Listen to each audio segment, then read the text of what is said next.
biogeochemical cycle. So what is this biogeochemical cycle? The biological organisms which are going to get involved in the recycling of nutrients is called as biogeochemical cycle. So this cycle can be divided into two parts, as solid phase as well as the gaseous phase. So let us see about the carbon cycle first, which comes under the gaseous phase. So what is this carbon cycle? So carbon is found in the atmosphere in the form of carbon dioxide. And this carbon dioxide is utilized by the plants to make their food substances with the help of the process called as photosynthesis. And the organisms, or what we call as the herbivores, which depends upon the plants for their food, eat the plants, and this organism too respires. The organisms, herbivores are the carnivores, or the organisms which respires and gives out the carbon dioxide. This in turn, the carbon is getting received in the atmosphere. Finally, the plants as well as the animals becomes dead, and the dead remains of the plants and animals are converted into substances which are required for the gaseous cycle, is decayed by the fungi and bacteria. So this cycle we call as carbon cycle. The carbon becomes the part of the food. The carbon is being incorporated in the routine food of the living organism. So the plant starts to grow, the organism eats, they digest the organic compounds, and the use of these products for their own purposes is very, very essential for the growth of the living organism. All living organisms carry out respiration. We know that respiration is very, very important for the survival of the organism. So when we respire, the respiration or the gases helps in the breaking down of food substances to release the energy, what we normally call as metabolic process. This metabolic process also helps in the production of carbon dioxide, which in turn receives into the atmosphere. So when plants and animals die, most of their bodies are decomposed by fungi and bacteria. So these fungi and bacteria are together called as decomposing organisms. These decomposing organisms help in the breakdown of organic compounds through a process called as respiration, and through the respiration, the carbon dioxide and carbon atoms are returned to the atmosphere. Some are not decomposed fully. So though these organisms decompose or acting on the substances, the microbes cannot decompose the substances completely and ends up in a deposits in the underground, what we normally call as oil, coal, etc. So humans burn these fuels and release the carbon dioxide into the atmosphere. So this cycle or the diagram represents the carbon cycle. So here you can see the carbon in the atmosphere. So nearly more amount of carbon is present in the atmosphere, and this carbon is utilized by many of the organisms. So it is given in the arrow forms. We can see carbon slowly released from these substances returns to the atmosphere. So how it is going? So the chain starts from the plants. Carbon present in the atmosphere is utilized by the plants, and those plants are utilized by the animals, and the plants and animals both die, and these plants bodies and animal bodies are decomposed. Some are getting deposited in the form of oil and coal, and those oil and coal are utilized by the industries, and those industries release the carbon slowly into the atmosphere. And again, the burning of the fossil fuel, which releases the carbon in the atmosphere. All these process slowly returns the carbon to the atmosphere itself.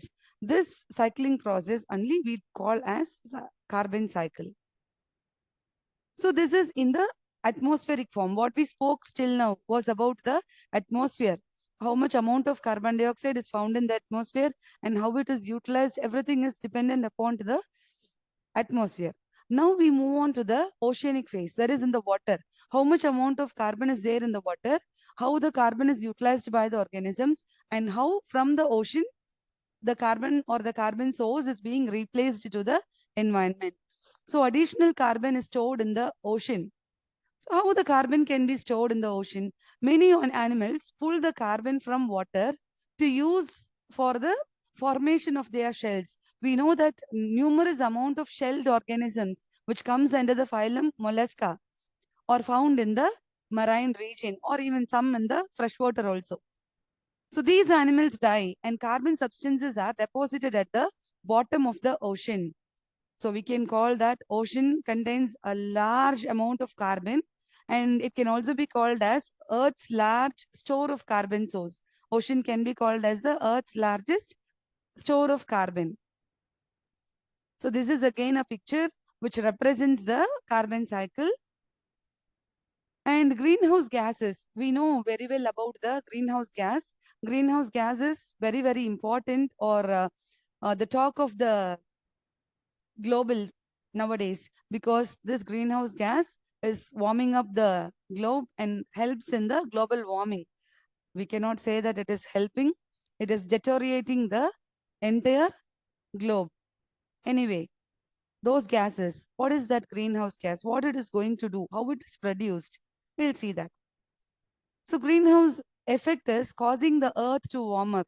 The entire earth or the entire globe is getting warmed up. It is due to increasing amounts of greenhouse gases. So these greenhouse gases are carbon dioxide, water vapor, methane, CFC. So many gases are included. As we are talking about the carbon dioxide, we will discuss about the carbon dioxide, how it is going to play as a greenhouse gas. So this is causing the climate change and melting of the polar ice caps. This could lead to the flooding of the globe. Burning fuels is the major cause of the increase of carbon dioxide or the greenhouse gases. Emission of vehicle pollution, industrial pollution, all these causes the carbon dioxide to get increased and accumulated in the atmosphere, which causes the ozone depletion. The carbon dioxide, CFC, methane, and other gases reaches the atmosphere, and the atmosphere has a very good layer of covering called as ozone, and thus that ozone is being depleted, which allows the passage of infrared rays and ultraviolet rays, which is going to cause numerous amount of hazardous effects to the human beings as well as to the animals. So by this, we conclude about the carbon cycle. So how the carbon is being utilized by the animals, how the carbon is being utilized by the plants, and how they are returned back to the soil. Whatever is taken from the soil. Whatever is taken is from the universe. It has to be returned back. How much amount of carbon is being taken, it has to be replenished. Replenishing is filling back the substances we have taken. So the plants are absorbing the carbon and it is growing. The grown plants are eaten by the animals in the form of food chain. And once the organisms die, it is given back to the universe back. And this we normally call as cycle. So carbon cycle ends by here. So the next cycle is nitrogen cycle. Nitrogen cycle also comes under the gaseous cycle. It is also a kind of gas. So what is the use of nitrogen? How it is present? So largest single source of nitrogen is in the atmosphere. Nitrogen makes up 79% of the atmospheric air. But living organisms cannot use this nitrogen directly. We doesn't have the ability to use the nitrogen present in the atmosphere directly. So this picture will help to understand the cycle in a better way. Nitrogen is found in the atmosphere. Similarly to the previous cycle, nitrogen is present in the atmosphere. And nitrogen fixation. The plants help in the fixation of nitrogen. As we spoke that nitrogen cannot be utilized by the organisms directly. It has to be fixed. So the plants help in the fixation of nitrogen. How it is going to help? Nitrogen fixing bacteria in the root nodules. So we can see the root nodules. The plants have the nodules, and there numerous amount of bacteria are found, and these bacteria helps in the fixing of nitrogen in the soil. And these nodules are found in the leguminous plants, not in the all plants. Some plants we call as leguminous plants, and in the leguminous plants, the microbes are nodules are there, and in the nodules, numerous amount of bacteria lives, and they have a symbiotic association. The plant and the microorganisms possess a very good mutual understanding, a symbiotic relationship. The plant provides the space for the survival of the microorganism, and the microorganisms helps the plants for converting the atmospheric nitrogen into the usable form. So this helps in the nitrogen fixation. So these are the bacteria present in the soil, which is going to help in the nitrogen fixation. And the process happens. Nitrogen is being converted to ammonium. So ammonia is there, and then the ammonia will be converted to nitrates with the help of denitrifying bacteria. With the help of denitrifying bacteria, the ammonium is converted, nitrates are converted, and then the ammonium, denitrifying bacteria denitrifies the amino acids and proteins found in the plants and animals. When the animals and plants dies, the denitrifying bacteria assimilates. This is going to assimilate the substances found in the dead animal and plants, and those amino acids and proteins found in the dead plants and animals are broken down. And the detritus organism is the decomposing organism. These organisms, they detribute the substances into the form of ammonium, and the ammonium is decomposed. So by this process, the entire nitrogen is getting back to the atmosphere. So nitrogen in the atmosphere is utilized by the plants, and the plants cannot use the nitrogen directly. With the help of the microorganisms found in the root nodules of the plants, they fix the nitrogen. Once the organism fixes the nitrogen, it is converted to the form of ammonia, and the ammonia is converted to nitrates, and these nitrates are converted to nitrates are converted to nitrogen with the help of denitrifying bacteria.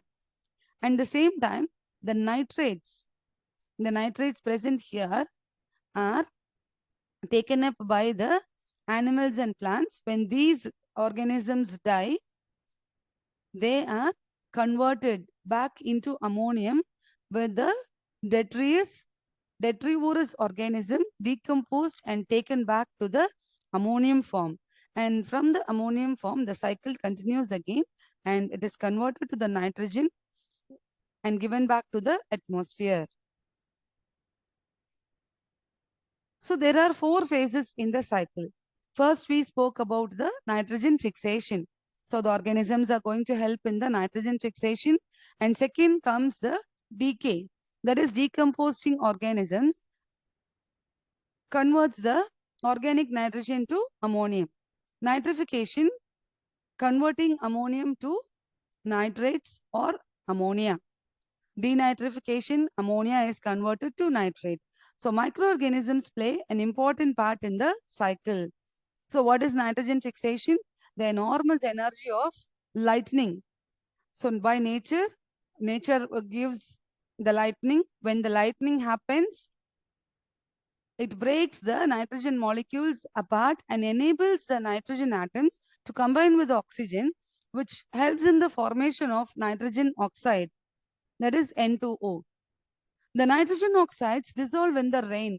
When naturally when the rain falls, the gas nitrogen oxide is dissolved in the water and forms the nitrates, that is NO3. And nitrates are carried to the ground with the rain.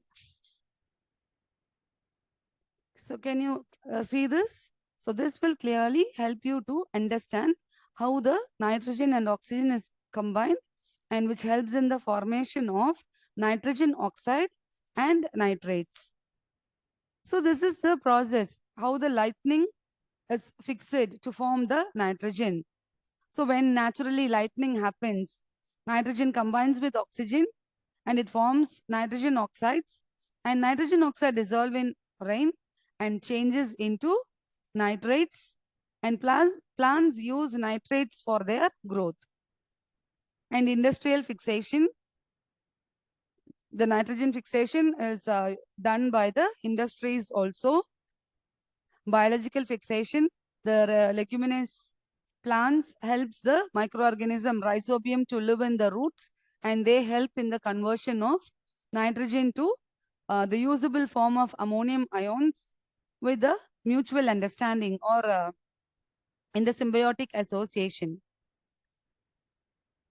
So this slide explains about the symbiotic relationship, how the plants, leguminous plants, and the uh, root of the leguminous plants helps in the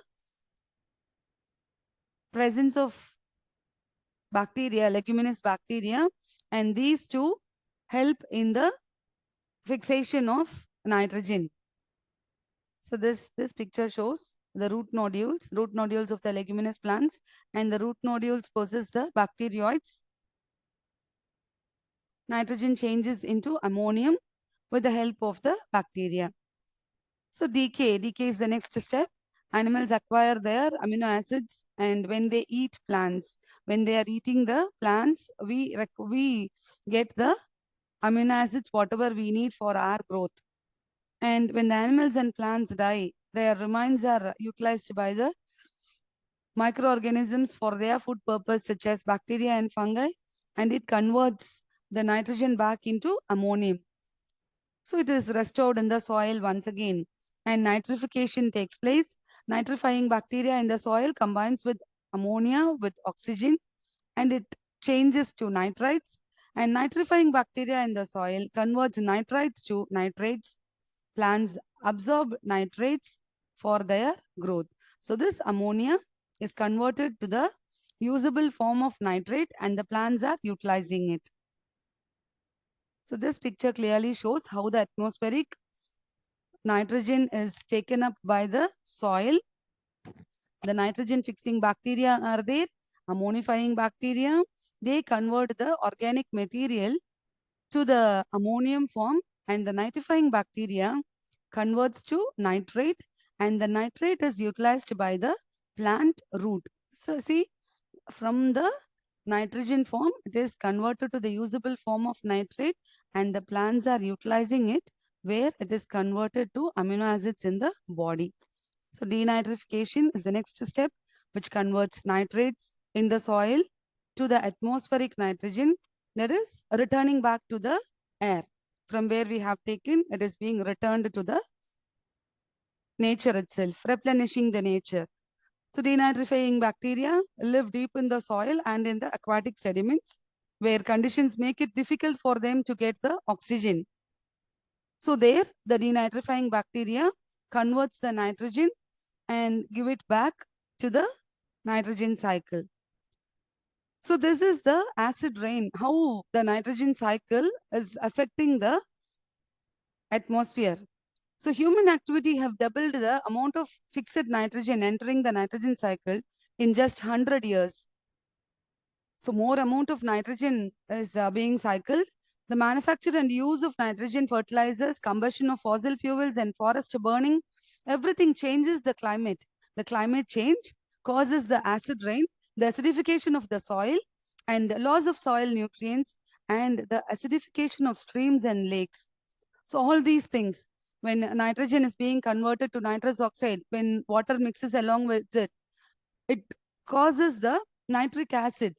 Along with the rain, nitric acid is fallen to the earth, which is called as acid rain, which kills the fishes, damages the trees and buildings. We know that the The Taj Mahal, the marble color was pure white when it was built, and now due to the acidification and the acid rain, the pure white marble is being converted to pale yellowish color, or it is getting dull because of the acid rain. So most of our natural and national treasures are being destroyed because of the human activity. The same way the aquatic organisms and other terrestrial organisms are getting hurt with the human activity. By this, we conclude